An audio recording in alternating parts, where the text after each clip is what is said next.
Hi, I'm Aaron Leibovitz, CEO over here at CareNational. Thanks again for joining us for our bi-weekly videos on hopefully some of the items that might help you in terms of attracting top talent to your organization. Today we wanted to talk a little bit about working from home. A lot of our clients have more and more opportunities that do allow that flexibility. And so we want to talk about really 4 bullet points that I think will help you in terms of ensuring that the folks that you have working from home are working to the best of their ability. So this first point, we want you to learn your work cadence and play to your strengths. Are you a morning person? Get started early so that you can get your administrative tasks out of the way and focus your best energy on getting as much done before lunch as possible. If you lose steam after lunch, consider eating a small meal in the late morning, doing a brief 15-minute exercise session during your lunch break, and then having another small meal in the early afternoon. By shaking up your body's natural inclination to napping after a midday meal, you should be able to sustain your attention and have a bit more energy in the late afternoon. More of a night owl? Take that 15-minute exercise session before you start your morning work and don't load yourself down with administrative tasks early. Get into some interesting and fast-paced work at the start of your day. If you are like many work-from-home professionals, you have a non-stop string of emails coming in after hours. So set aside a 10 to 20-minute prioritization period in the evening where you focus on making your first 2 to 3 hours of the next day as fast-paced as possible. Even as something as simple as flagging emails and setting up a couple of time boxes for specific work with the next morning will help you develop better patterns that improve your workflow. So the second point we want to talk about is scheduling quiet hours for production, not research, training, or admin work. Time boxing your schedule is useful if you keep it light. Trying to schedule every minute doesn't work for most people because they have bosses that will change their priorities without much warning.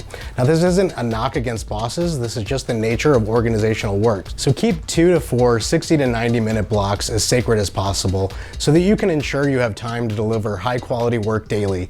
If they must be shifted, don't do it more than once. Letting emergencies snowball and push your schedule work further and further down the calendar is going to get you into trouble. During your production hours, put your cell phone on airplane mode. Seriously, Kylie Jenner and Gary Vaynerchuk will be fine without your likes for an hour. Unless it's your only phone, airplane mode. If you still need to make and take calls, turn your notifications off, including email. Use an out-of-office auto-reply to let people know that you are doing uninterrupted work and that they should only call you if something needs to be addressed before the end of the scheduled time. The third point we want to talk about is Pickin Off Hours time as your cushion to get unscheduled work done. Here's the blessing and curse of working from home.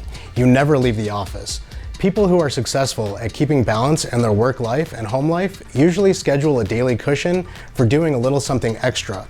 Think of it as your commute time. Your boss and their boss will be happy with you as long as you're more productive than in your office. If you are saving yourself 5 to 15 hours a week of drive time, you can make 2 to 3 hours of additional work time to ensure you stay ahead of your peers. Make sure you use that time to be visibly productive, so deliver something at the end of each session. And the final point is practicing indistractability. With so many distractions available online and through phone apps, it's amazing that worker productivity keeps going up year over year. Or is it? We may produce more work product, but take a minute to think about the quality of your work over the past 10 years. It's probably about the same in many areas. Those are probably necessary tasks, and ones you can coast through at this point in your career. They are also a trap. Multitasking is your enemy to working efficiently, and you need to improve your efficiency to ensure that whoever determines that you get to work from home sees you as more valuable there than as someone sitting at their desk in the office. Getting those time-boxed quiet hours onto your schedule will help build your focus and willpower to allow you to make quick sprints through tasks. Just like you shouldn't start a conversation with the person sitting next to you at work while you glide through easy tasks, don't pull up an entertaining window on your browser or crush some candy on your phone. Indistractable by Nir Eyal is a great book that can help you focus your efforts. Although it was not written specifically for work from home, it was written by someone who works from home a lot. Aside from common sense practices put into an uncommon combination, it is the story of a successful individual who lost work-life balance and had to claw it back. In 5 hours, you can learn the lessons it took the author 2+ years to discover.